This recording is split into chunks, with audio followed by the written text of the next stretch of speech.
Mesdames et messieurs, bonjour et bienvenue pour cette nouvelle édition de votre journal Afrique pour ce dimanche le 24 août 2025. On commence tout de suite avec un rapide parcours des informations et des dépêches nous parvenues de l'Afrique.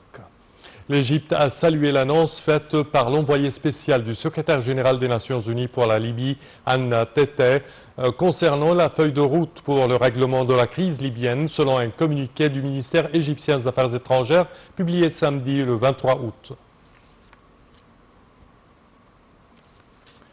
L'Égypte a réaffirmé son soutien total aux efforts des Nations Unies visant à restaurer la sécurité et la stabilité en Libye tout en préservant l'unité et la souveraineté de l'État libyen.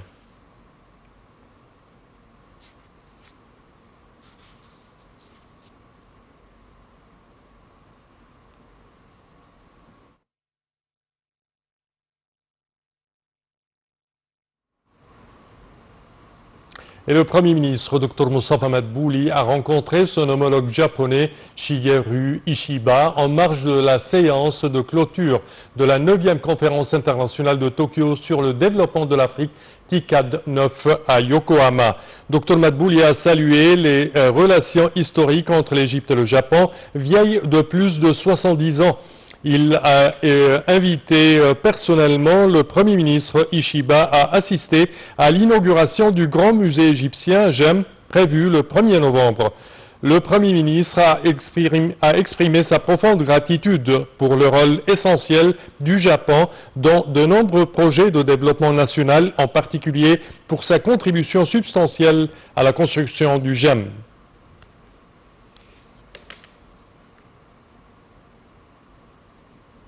Et le Premier ministre japonais Shigeru Ishiba a pris part samedi 22 août à la cérémonie de clôture de la 9e édition de la TICAD, la conférence internationale de Tokyo dédiée au développement de l'Afrique.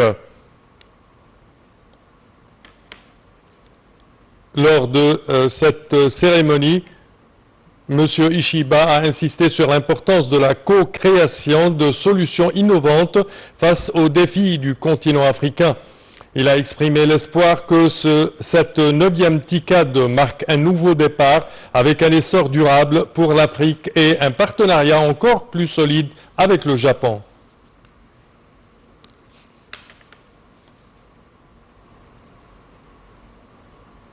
Et l'ONU alerte sur l'impasse sécuritaire dans la République démocratique du Congo malgré les avancées diplomatiques.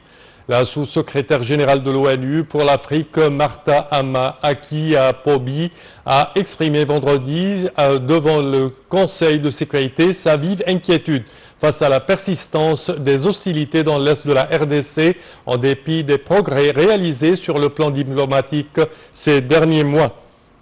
En juillet, sous l'égide des États-Unis, les ministres des Affaires étrangères de la RDC et du Rwanda ont signé un accord de paix à Washington. Toutefois, le groupe rebelle du M23, absent des négociations, a rapidement rejeté les termes de cet accord, affirmant ne pas y être engagé.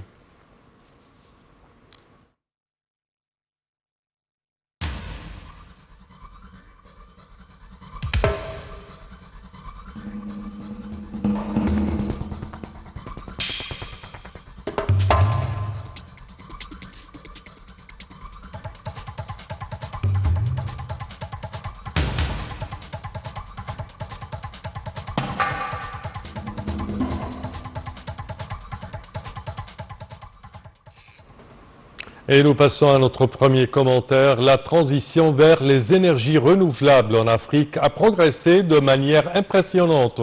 Au cours de la dernière décennie, de nombreux pays s'étant efforcés d'accroître leur capacité d'énergie renouvelable ces dernières années. Pour plus de détails, voici un commentaire. Les prévisions de l'Agence internationale pour les énergies renouvelables IRNA indiquent qu'avec des politiques, une réglementation, une gouvernance et un accès au marché financier approprié, les énergies renouvelables pourraient représenter jusqu'à 67% de la production d'électricité en Afrique subsaharienne d'ici 2030. Le continent africain pourrait également satisfaire près d'un quart de ses besoins énergétiques par l'utilisation d'énergies indigènes propres et renouvelables d'ici 2030. M. Adnan Amin, directeur général de l'IRNA, affirme que de nombreux pays en Afrique adoptent de plus en plus les énergies renouvelables comme moyen de passer à un avenir énergétique durable. Selon l'Agence internationale pour les énergies renouvelables, des pays comme l'Égypte, l'Éthiopie, le Kenya, le Maroc et l'Afrique du Sud ont fait preuve d'un engagement ferme en faveur d'une utilisation accélérée des énergies renouvelables modernes et sont à la tête des efforts de transition énergétique, tandis que certains des plus petits pays d'Afrique, dont le Cap-Vert, Djibouti, le Rwanda et le Swaziland, ont également fixé des objectifs ambitieux en matière d'énergie renouvelable. D'autres pays suivent le mouvement et les énergies renouvelables sont en augmentation sur tout le continent. Par exemple, l'Afrique a fait de grands progrès dans le développement de ses marchés de l'énergie solaire au cours des dernières années. Le continent connaissant une croissance de plus de 1,8 watts crée des nouvelles installations solaires principalement sous l'impulsion de 5 pays, l'Égypte, l'Afrique du Sud, le Kenya, la Namibie et le Ghana. Au cours des dernières années, les solutions d'énergie renouvelable de l'Afrique se sont avérées économiquement viables et taillées par des innovations significatives dans toutes les technologies. En particulier, le coût de l'électricité produite par les systèmes photovoltaïques solaires à l'échelle du service public a diminué de 82% entre 2010 et 2019, tandis que la tendance est similaire pour les projets éoliens avec une baisse de 50 à 60% entre 2010 et 2019.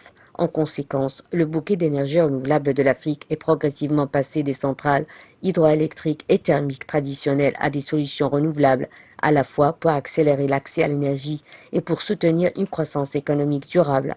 Par exemple, plus d'un tiers de l'électricité du Maroc est déjà renouvelable grâce à la centrale solaire de Nour Ouarzazate, l'un des plus grands parcs solaires concentrés du monde. Selon le rapport 2020 de l'Agence internationale de l'énergie, les énergies renouvelables sont appelées à prendre la tête du secteur mondial de l'électricité. La réduction des coûts et un soutien politique soutenu devraient favoriser une forte croissance des énergies renouvelables au-delà de 2022. La BAD considère la part croissante des sources d'énergie renouvelables variables telles que le solaire et l'éolien comme une opportunité d'investir dans des systèmes énergétiques plus flexibles afin de garantir que les sources d'énergie renouvelables variables soient intégrées de manière efficace et viable. Les systèmes de stockage par batterie apparaissent comme l'une des solutions potentielles pour accroître la flexibilité des systèmes en raison de leur capacité unique à absorber, retenir puis réinjecter rapidement l'électricité. Selon la Commission économique des Nations Unies pour l'Afrique, les énergies renouvelables offrent la possibilité de fournir un accès à l'énergie à plus de 70% des Africains qui n'y ont pas accès actuellement.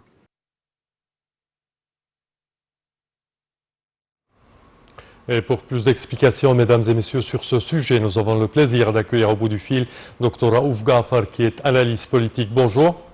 Bonjour. Alors, premièrement, Dr Raouf, quand on parle de cette énergie renouvelable, comment les énergies renouvelables contribuent-elles au développement économique des pays africains? Premièrement, les pays africains sont des pays qui ont une population assez grande, et donc il y a toujours une croissance dans la demande de l'énergie. Et c'est pour ça que il faut trouver des différentes sources d'énergie, et puis que tant que tout ce qu'il faut, les éléments qui consistent un potentiel pour ces ressources renouvelables existent, comme le soleil, comme le vent, comme l'eau, etc. On prend cet avantage et on augmente notre dépendance sur ces nouvelles sources, nouvelles et propres et renouvelables, certainement. Oui. Quand on parle de la transition vers les énergies renouvelables, quels sont les défis auxquels sont affrontés les pays africains? Bon, il y a premièrement, je pense l'investissement. On n'a pas les infrastructures complètes pour faire ça. Donc ça, c'est un défi qui se présente d'un côté. Et de l'autre part, les pays africains sont des pays assez pauvres, donc il manque les moyens de financement, etc., etc. Il faut trouver une source pour le financement, Banque africaine de développement et ailleurs. Oui. Et puis, il faut former le personnel qui va gérer ce genre de projet. Donc ça, à mon opinion, sont les défis les plus principaux qui se présentent envers ceci. Oui. Et quels sont vos espoirs pour l'avenir de l'Afrique et comment voyez-vous le futur de l'Afrique avec les énergies renouvelables? L'Afrique, c'est le futur. Oui. C'est le continent qui a le plus de ressources minérales, naturelles et tout.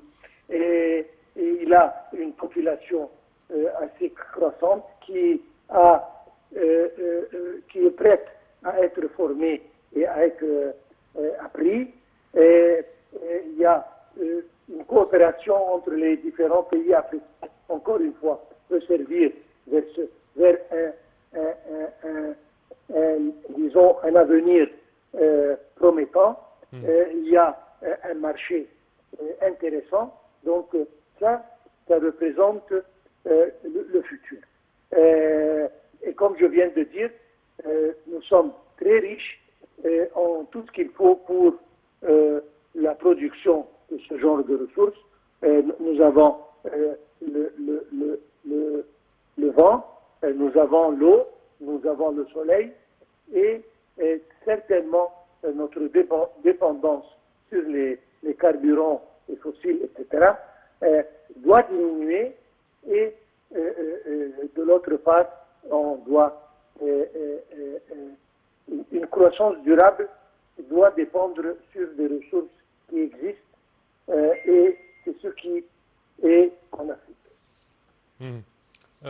Dernière question, est-ce que vous pensez que les énergies renouvelables puissent certainement, dans un futur proche, aider les économies de l'Afrique à s'épanouir de plus? Absolument.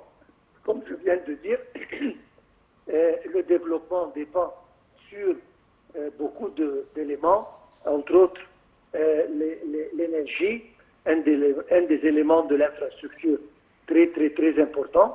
Et comme je viens de dire, étant donné que ces éléments existent en abondance en Afrique, c'est simplement une affaire de gérer ceci par l'entremise de financement d'un côté, coopération de l'autre, et certainement ce genre surtout qu'il n'y a pas beaucoup de pays africains qui ont des ressources en pétrole, et gaz, etc. Donc ça, c'est un moyen excellent pour confirmer que leur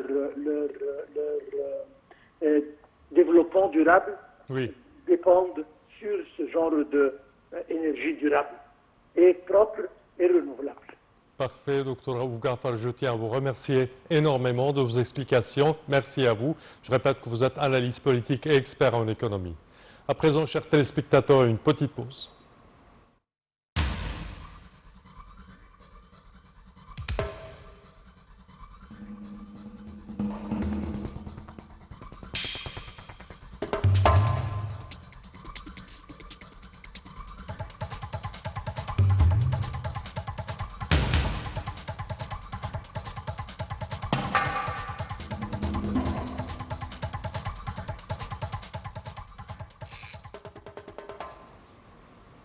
Et l'Égypte a dévoilé un projet ambitieux de production d'hydrogène vert dans le sud du Sinaï. Porté par l'Autorité générale pour l'investissement et les zones franches, ce projet de 17 milliards de dollars pourrait produire jusqu'à 400 000 tonnes d'hydrogène vert par an. Pour plus de détails, voici un commentaire. L'Égypte s'engage résolument dans la transition énergétique en lançant la construction de la plus grande usine d'hydrogène vert au monde, située dans le sud du Sinaï. Ce projet, initié par l'Autorité générale égyptienne pour l'investissement et les zones franches, en collaboration avec le ministère de la Production militaire, représente un investissement initial de 17 milliards de dollars. S'étendant sur 127 km², l'usine est conçue pour produire jusqu'à 400 000 tonnes d'hydrogène vert par an. La réalisation du projet est planifiée en 3 phases. La première devrait être achevée en 2030, suivie de la deuxième en 2033 et de la troisième en 2035. Le projet s'inscrit dans les efforts de l'Égypte pour accélérer sa transition énergétique et répondre à une forte demande nationale d'électricité. Notons qu'en 2024, la consommation quotidienne d'électricité a augmenté de 12% par rapport à 2023, créant un déficit de 4 gigawatts. Le projet de construction de la plus grande usine d'hydrogène vert au monde en Égypte a pour objectif de produire une capacité substantielle d'hydrogène tant pour la consommation locale que pour l'exportation. L'usine d'hydrogène vert, une fois opérationnelle, pourrait également exporter une partie de sa production vers l'Europe. L'Union européenne a déjà signé un accord de 67 milliards d'euros avec l'Égypte pour développer cette production et garantir un approvisionnement fiable aux pays européens. Pour rappel, l'Égypte se distingue déjà comme le leader des investissements dans l'hydrogène vert parmi les pays arabes. En effet, la valeur totale des investissements directs étrangers dans les projets d'hydrogène vert en Égypte a atteint environ 215,5 milliards de dollars entre 2021 et 2023. Par ailleurs, l'Égypte prévoit d'ajouter 30 gigawatts à sa capacité installée de production d'électricité d'ici fin 2025, dont 8 gigawatts issus de projets d'énergie renouvelable, et ce, en ajoutant environ 50 gigawatts supplémentaires d'ici 2030. Et nous terminons par un méga projet vert au Maroc. Le projet Nour Ouarzazate, situé dans le désert marocain, est l'une des plus grandes centrales solaires au monde entier. Bien qu'oriente sur la production énergétique, ce projet a un impact significatif sur la logistique et fournissant une énergie propre et fiable aux industries et aux infrastructures de transport. Pour plus de détails, voici un commentaire. Conscient de son potentiel énergétique, le Maroc conduit depuis 2009 une politique de transition énergétique visant à faire augmenter la part des énergies renouvelables à 52% à l'horizon de 2030. Dans ce cadre et répondant à ces prérogatives, plusieurs projets ont pu voir le jour à partir de 2016, entre autres le complexe solaire Nour à Ouarzazate. Il est opérationnel depuis 2018. Au sud-est de Marrakech, il est aujourd'hui l'une des plus grandes centrales solaires thermodynamiques au monde. S'étalant sur 3000 hectares, le projet Nour à Ouarzazate génère plus de 580 mégawatts, alimente près de 2 millions de Marocains en électricité et évite le rejet dans l'atmosphère de près d'1 million de tonnes par an de gaz à effet de serre. Projet en 4 phases, la CPECO 3 filiale de la China Power Construction Corporation a entrepris la construction des 2e et 3e phases du projet Nour 2 et Nour 3. Selon Liang, ingénieur en chef de Nour 2, ce dernier possède la plus grande capacité installée au monde en tant que CST parabolique, estimé à 200 MW. Étant un système linéaire de CST, il utilise des collecteurs paraboliques.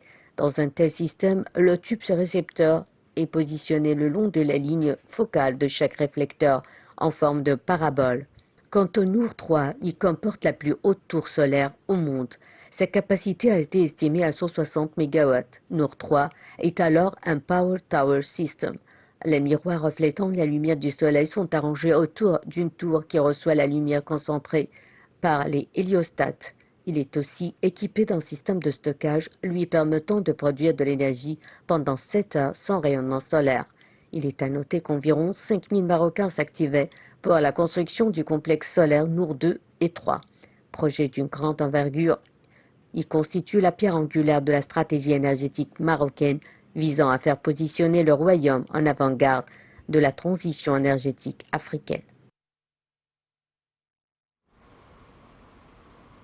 Fin de notre journal de l'Afrique. Je vous remercie de votre attention et je vous donne demain rendez-vous pour une nouvelle édition de notre journal de l'Afrique.